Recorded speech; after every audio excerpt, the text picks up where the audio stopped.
storytelling, or story selling, as I like to call it, is going to be one of the most powerful sales tools you have as an independent jewelry brand. And if you are trying to reach more customers and connect with your audience and become a standout brand so that you don't get lost in the saturated market, your stories are going to have to be really good. But the problem is, a lot of people don't know how to really dial in their story in a way that helps them connect with their perfect customers and or use it in a way that sells on social or across all of their marketing platforms. Well, if you're struggling with how to use your story and how to use storytelling in your marketing, you are in luck today because I have a very special guest. Her name is Siobhan Maher. She is an expert in jewelry storytelling and especially on how to connect your audience with what matters most to them through your brand story. So you're gonna love this episode. For those of you who don't know me, I'm Tracy Matthews. I'm the Chief Visionary Officer of Flourish and Thrive Academy, and I'm also the host of this podcast, Thrive by Design. And I wrote a book called The Desired Brand Effect, Stand Out in the Saturated Market with a Timeless Jewelry Brand.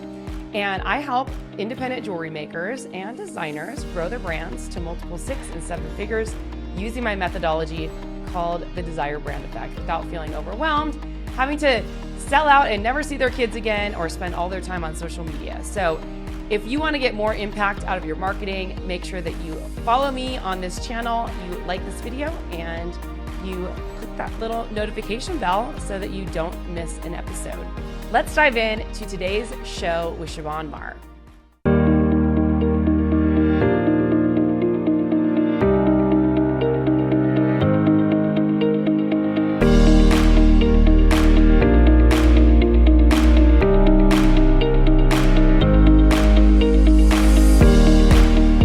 So excited to have Siobhan Maher on the show today. She's going to be talking about something I'm really passionate about, storytelling. So Siobhan, thanks so much for being here.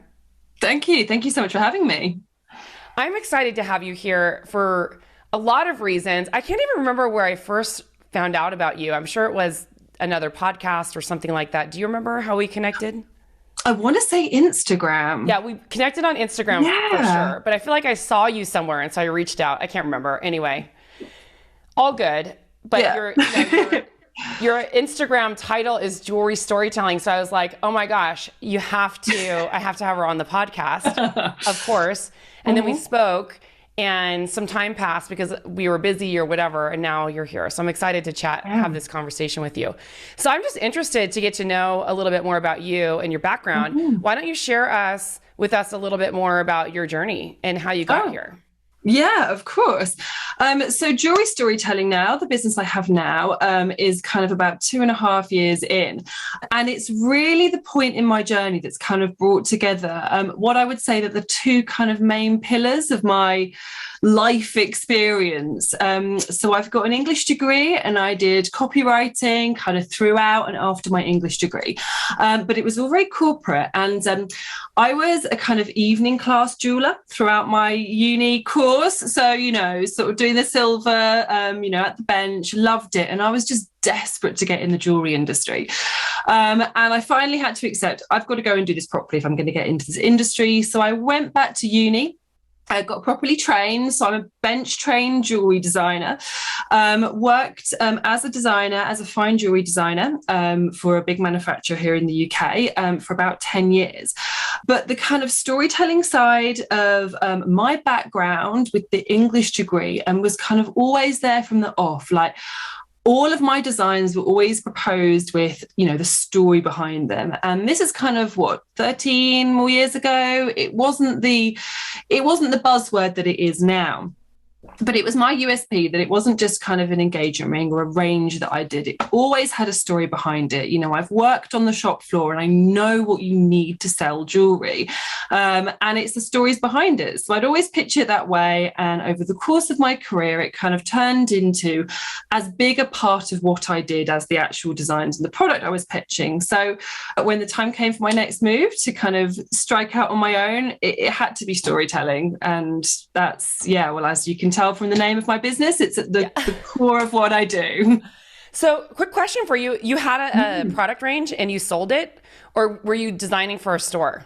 No, so I was behind the scenes. So the company that I worked for was a manufacturer. So I was on the national accounts team. So I was head of national accounts by the time I left there. So I was kind of selling into the multiple retailers and the really big guys. You know, here it's like the Bond Street and the, you know, the high street retailers and stuff like that. So no, very much behind the scenes doing my stuff. I love that. So you kind of touched on it in your intro about why storytelling is so important, but why should every designer adopt storytelling in their marketing? Okay, there's a couple of reasons for this, actually. The first, we'll talk about the customer side of things. Storytelling has kind of become one of those things now that it's not a nice to have, it's an absolute essential. The impact that storytelling has on your customer is that it aligns you with your customer. It actually kind of says to your customer, this is who I am for, and this is how I'm going to make you feel. This is what my brand is going to bring to you. And that's so important. I mean, you know, this is exactly what you preach out there. The market is saturated. There's no hiding from that. And you've got to stand out. I love that you just say that, because you have to. You know, it's not just about your product. And actually saying to your customer, yeah, I'm the brand for you. I know who you are and I know what you're about, and I'm actually going to connect with you emotionally. That's what storytelling does. And it's just absolutely vital. And it gets your customer to kind of make that jump as well, you know. So they're not just saying, well, I quite like that brand, I like what I'm seeing. No, they're falling in love and they're actually then making that purchase with you. And it's just become an absolutely vital step to make that happen.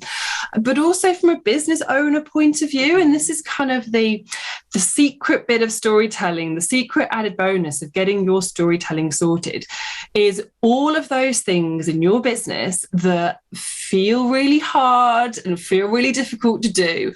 Once you've got your story defined, everything feels easier. So doing your content, you know, that kind of, what am I going to write on Instagram, or what am I going to write on my blogs? Well, your story has told you what your communication needs to be, because you know what your core story is. You know what it is that you need to be communicating to people. And it lets you know, it lets you make a framework for what then your content and your messaging is going to be. Messaging, PR, or right, a retailer. Yeah. If you're, you know, if you've got a stockist to approach, or you're trying to think, well, how can I pitch myself to appear in this, you know, magazine, whatever it is that you're promoting, your story has told you who you are for and what your value to them is. And that's what you need to then be able to go and make those approach to people. Who am I going to approach, and what am I telling them that the value is going to be? Well, your story tells you that. And it also makes selling so much easier, because it's not hard selling, it's making authentic connections. So you don't feel like you're just sort of asking things of your customers. You're actually connecting on a really authentic level for them. So it's vital for sales, but it also is going to make life as a business owner so much easier too. Okay, I want to dig into like everything that you just said a little bit more, because we know that like the obvious main story is a brand story, right? But you mentioned something about, you know, calling out your customers, or at least that's how I'm going to say it, or the people that you're for. And I feel like stories can run through so many aspects of your business, and they don't even have to be about you. So let's kind of dissect that a little bit. Like, what kind of stories do people need to be thinking about? Okay, yeah, that's super interesting. And actually, what you've just said, the fact that stories don't need to be about you, really at the heart of your story, it isn't about you. Yeah. Because it is about your customers. So it's kind of working out what it is that really matters to your customer. That's the absolute core. And what I kind of call it is, I use this phrase identification statement, which is sort of working out what is it that you're targeting, who are you targeting, and why. And for some brands, that's really aspirational. So it might be, I'm going to pitch my brand, you know, to people who want to live a kind of really edgy rock star lifestyle. And so that's like aspirational. I mean, half the people that are, you know, that buy your jewelry are not necessarily going to be in that bracket themselves, but they'll be aspiring to that, and they want to kind of bring that bit of, bring that bit of edge, you know, into their lives. And so you have this aspirational identification statement. And then other people, it's actually relatable, because you're saying, well, I'm, you know, designing jewelry maybe for like new moms, and I'm going to create something that kind of taps into that feeling of being a new mom, and whatever specific feeling it might be that you're evoking there. And so that's the really relatable story, because you have got that specific niche that you are directly targeting. So the kind of core theme, however, fiber through all of that is the emotion. So it's always the emotive bit. Yeah, absolutely. What are you going to make your customer feel? And I think a lot of the times when people hear you say that, they think, well, that's sentimental, but feeling doesn't need to be sentiment. You know, your feeling can be, I'm just going to make you feel awesome, because my jewelry is going to make you feel cool. You're going to feel like you're part of something. It can be aesthetic, or it could be craft, because you might be kind of tapping into the person's sense of self, that they're a creative and they want to buy into other creatives and support creatives. Obviously, there's the kind of ethical side of things as well. I always sound a little bit of a note of caution with that. It's not always as important to be front and center your story as people potentially think with that one. And sometimes you can be the story behind it. But if you can really define why you are the most interesting thing about your brand to your customer, you know, if you've got a super interesting life that will inspire them, you know, and they've got something that you can, you know, you've got great style, or you've got an interesting life, and you can show them about the art galleries that you're visiting, and actually you can bring value to their life by sharing what's going on with you and your individual perspective, then that is relevant. But it's always focused again on that customer and what matters to them. I love what you said about being part of something bigger, because I think people kind of struggle with this, but there is like a huge element of that, especially for people who design for a cause or give back to charity, because that's a big thing. And I agree with you about the ethical jewelry thing. I think it is a really important, as most people would call it, USP, for a variety of reasons. If you like, obviously we want to try to recycle as much as we possibly can, but it's not as impactful, I don't think, as it was 10, 15 years ago when it was kind of the beginning. Still an important cause or mission, but I don't think that that's necessarily, it's sort of like handmade used to be something that got people to tip over the edge, but now everyone's like a handmade jewelry designer. So it doesn't really matter. That's not as impactful anymore as it was, you know, 20 years ago when Etsy was starting, or, you know, it was, you know, when I was a designer, because it was so different. When I was designing that kind of product, I'm still a designer, but you know what I mean? I do. So I love that. And it's the range of emotions. You know, one of the things that we say, one of the examples I always give, like when I'm teaching a class, or as this podcast is airing, we just finished our jewelry brand makeover bootcamp. There's always this element of like confidence. So I'm always like, well, if you design bold jewelry, maybe that gives someone confidence to get the job. Or maybe it's that they feel sexy or confident in their beauty when they're going on that first date, that like, you know, gets them feeling like, oh, flirty or whatever it is. Yeah. But the other thing too, it's like everything that you've just said is really about what matters to you that also matters to the person you're selling to. And people want to make it so hard. They're trying to make it like super hard. Like, I can't even think of anything that matters, when it's really like what matters to you probably matters to the people you serve. Would you agree? Yeah, I do agree with that, because I mean, a really important, like a word that I use all the time is authentic, because that's what independent designers at every stage of the market, that's what you have. You know, you don't have the wheels turning of a massive marketing campaign that can make your brand anything that it wants to be. So make your brand what's authentic, because the people behind it, the person or the people, the processes behind it, what's unique about the brand, actually then you're targeting the people that are going to buy into that. It's almost not letting yourself get distracted by the minutiae that might matter to you. For instance, like you just said, you know, it's great that if you have an ethical brand that really matters to you, that should be in your brand, but it might not need to be front and center. And I think that's the difference, that it's working out what matters to you and what your values are, because actually that's one of the stages of storytelling, kind of working out what your values are and then sort of aligning that with what matters to your customer. But it's deciding what comes front and center, the thing that actually really gets to the heart of what matters to your customer. But you're right, most of the time when you're creating a brand, you've created it because you've spotted the need for it, or you've got a passion for it. And so there's a like-minded audience out there. It's just kind of formalizing it rather than going on gut. Yep. What are some of the things that we need to be thinking about in order to get the wheels turning to drill down our story? Or Okay, perfect. So let me take you through the process that I do if I'm doing a brand story with somebody, because the process is going to be similar if somebody's doing it with themselves as well, or sitting down and doing it with someone like me. So the first thing that we do is that we look outwards. So market research is so important. There's no getting away from it, even when it's your own brand story that you're looking at.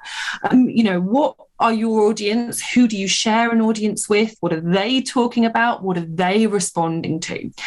And what kind of stories are other brands putting out there, and how are they putting it out there? It doesn't even necessarily need to be other jewelry brands, other brands that are in your arena or share a kind of customer base with you. How are they communicating? Because actually, I think the thing with storytelling is, how do you know what's going to feel right if actually you don't go out there and sort of look at what everyone else is doing and think, oh, I like that, I don't like that, and because it's not just the actual story, it's the storytelling as well. So it's how that story is being told. So part of doing that research is looking at how people are communicating. And so you might find, well, I really like the fact that brand is using, a kind of sophisticated, warm, welcoming voice, but actually it's a little bit too youthful for me. They're using slang, they're using emojis. That doesn't feel right for my customer. It's teasing these really specific things. It's teasing out what feels right for you and your audience. So there is a kind of bit of outward looking to be done before then you can kind of draw back in. And then when you think you've kind of worked out what matters to your audience, it's then looking at your own values and your facets of your brand story. And sort of laying them all out, because these are the different angles that you could have. When I'm doing a brand story for people, it's part of what I do. There isn't, I don't do the research and then pitch one brand story. I do the research and then pitch 2 or 3 brand stories. So there's something to choose from, because there are so many different angles that you can tell a brand story from. Most of those angles will end up on your website somewhere. So don't feel that just because you're not making the fact that you're made in New York, or the fact that you're ethical, or you as a designer, just because it's not the center of your story doesn't mean that it's not going to be somewhere in your content. But it's really important to have that one focus for impact, because you've just got to be able to capture people's attention and let them know what the point of your brand is, snappily. Yeah. So it's working out what kind of feels most authentic. And part of that is thinking, well, like we talked about handmade, for some brands that still will be relevant. But if you're making your handcraft the core of your story, but actually you don't really get to your bench that much, so you're not going to be able to take photos of your handcraft in action, because perhaps you are outsourcing it a lot. And so you're not going to be able to communicate to your audience that part of your story. Maybe don't make that the core of your story if you can't make it the core of your content. Yes. It's got to feel something that you can kind of authentically communicate. So it really is then sort of cross-referencing your values, the facets of your brand, your USP, what matters to your customer, cross-referencing those 2 things. When you've got that center point, it's, well, what then am I going to be able to communicate authentically? And that will help tease out what should be the front and center bit of your story. I love it. That's so good. That's amazing. So let's talk about, how do you use these stories in your written materials and any of the work that you do with the visuals that you're using for promotion and marketing? Okay. Yeah, I love that. So I'll start with the visuals, actually, because that's kind of the 2 halves of. I think this is a really important thing, because sometimes people can write the story, but the visuals don't match. So I really am excited to hear what you have to say about this. This is great. So I think visuals and storytelling, they have to go hand in hand. I mean, I think people do get that, the visuals are really important. Your photography, your product, anything that's visual is super important in your brand these days. You can't have, you just can't have it if you haven't got great photography and great graphics, whatever. Everything has to look right. But storytelling is a really important thing to start off with, because your visuals, if you're commissioning photos or graphics, actually knowing what feeling it is that you're trying to communicate first can be really important to get that in place, so that you can then go, when you're creating these visuals, and say, what story am I trying to communicate, so that those visuals can communicate the same story. Because to kind of illustrate the way that they work together, it's one of my favorite analogies, actually, to kind of illustrate the way that sort of visuals and written things work together. I always talk about the different types of desire that you're trying to incite in your customer. And visuals are that really immediate desire. You know, you see something, the heart beats a bit faster, you like it, you know, there's an immediate attraction when it comes to visuals. Then the words are then kind of turning that immediate desire into something a little bit deeper. You're kind of getting your customer to fall in love by then evoking the emotion as much as the sort of immediate aesthetic response to what they've seen. And so the storytelling is how you turn the attraction that your visuals have kind of sparked into commitment, which is then sales, following your brand, you know, that kind of thing. So they really do dovetail. So visuals and written word, really important to dovetail in that. In terms of how I use brand storytelling then in my written copy, so there's obviously copywriting and content writing, and both of those, the storytelling sort of runs through it all. The word I use to describe storytelling is, I say it's like the backbone of a brand, because everything kind of comes off it. So your homepage, you know, you're sort of drilling down, you're immediately capturing people with who is it for? You know, I think I mentioned before, I call that an identification statement. I'll say, well, you've got to let people self-identify on your website, make it clear who you are for and what it is that you are bringing to them immediately. And then leading people deeper in. About page, again, of course, this is a classic one, which is a really important page on the website. An about page is not an about you page. The about page is about your customer. So the storytelling plays into that. You know, first and foremost, the first thing that grabs your customer when you go onto the about page is, you know, what do you bring to the customer? You introduce the customer to your brand and say, we are for people who, this is what the brand is going to give you, you know, and then you can take them deeper and let them know about you. So that's another place the story is really important.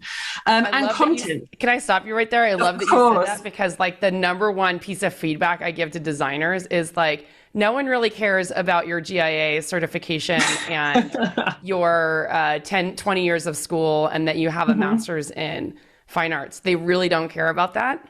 What they care about is like, why should it matter to them? So my biggest piece of advice is to open every about page with a bold statement calling out who you're for. Yes. And why. Absolutely. Love it. Yeah. Sorry, I didn't mean to interrupt you, but I wanted to just say that. No, I get that. I love it when you're like, yes, this is the thing. You're absolutely right. So yeah, and content. So I think the next thing I was just going to say was a really big thing that I do after brand storytelling is content pillars, because again, and that kind of harks back to the thing I was saying earlier about making everything else easier, because your brand story then informs everything that you're putting out to your customer. It's not just the copywriting. It's not just when you're selling and persuading and drawing people into your world. It's actually then when you're giving your customers value in content, your brand story informs all of that, because you know what particular things you need to communicate to your customer, all being tied into what that kind of core goal, that core feeling, that core value that you give to them is. Can you discuss how you would use stories across the different types of content pillars? So in terms of how you might break the content pillars down? Yeah, okay. So let's have a think about that.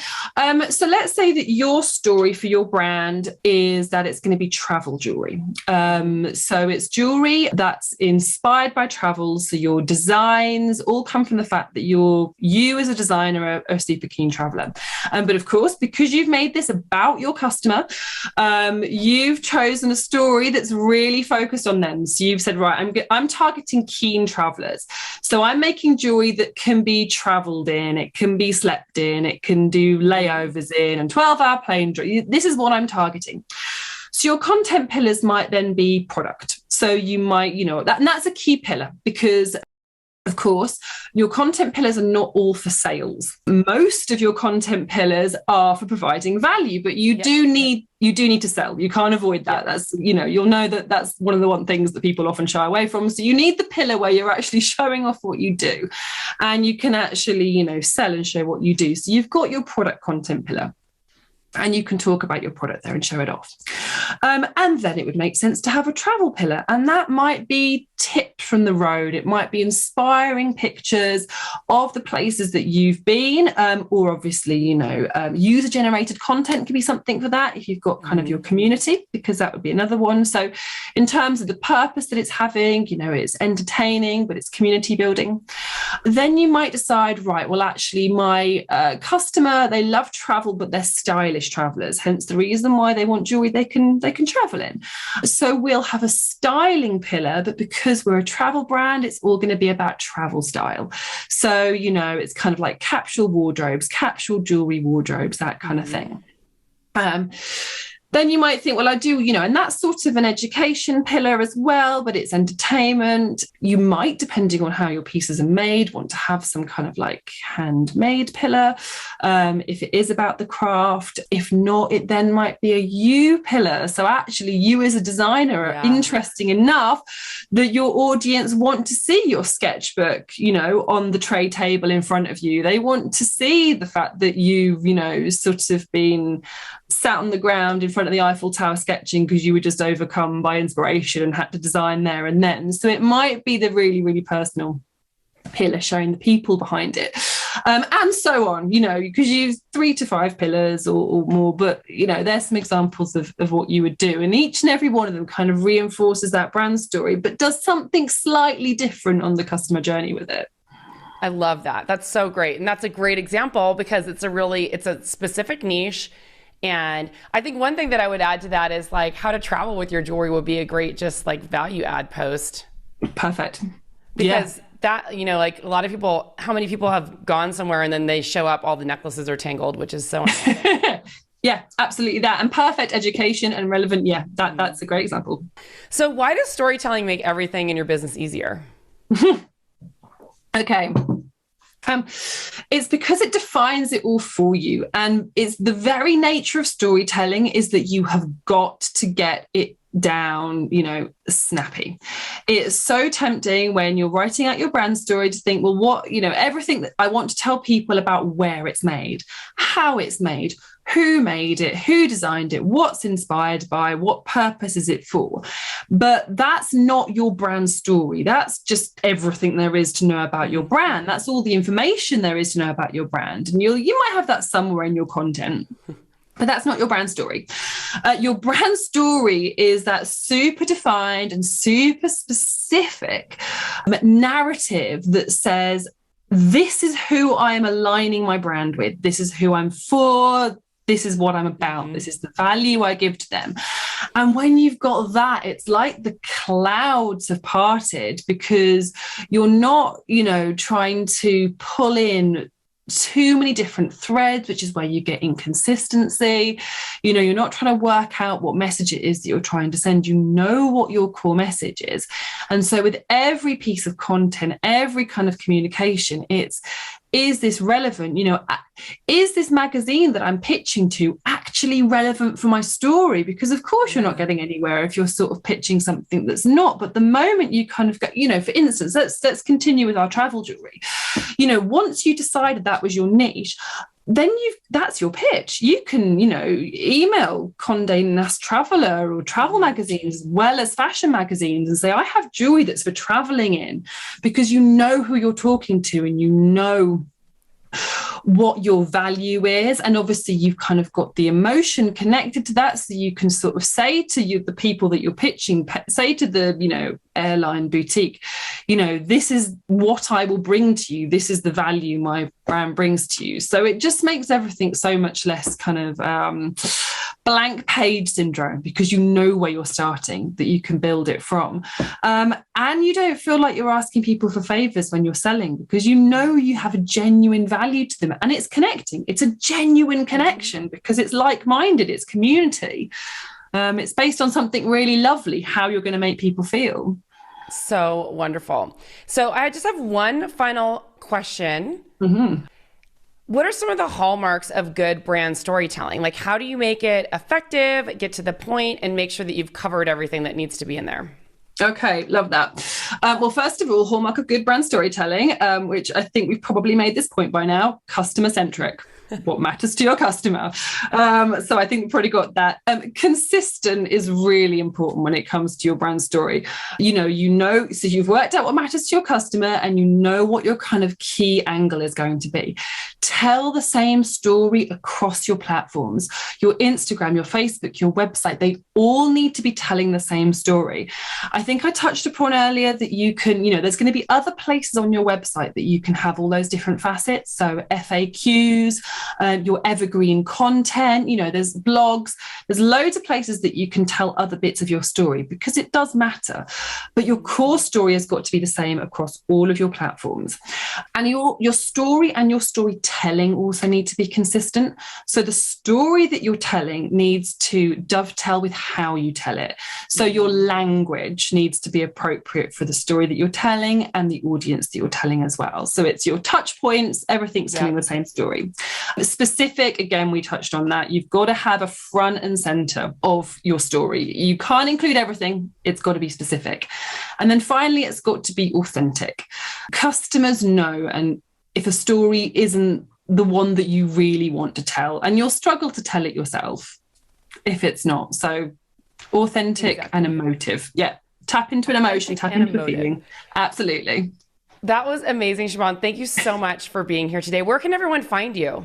Oh, thank you. Well, I'm on Instagram at Jewelry Storytelling, which is spelt the British way, with the extra all the extra letters. Jewelry Storytelling, and my website is jewelrystorytelling.com. Awesome. Thank you so much for being here today. This was awesome. Oh, you're so welcome. I really enjoyed it. Thank you so much for watching this episode today. If you haven't done so yet, make sure that you pick up my brand new book, The Desired Brand Effect: Stand Out in a Saturated Market with a Timeless Jewelry Brand, over at desiredbrandeffect.com.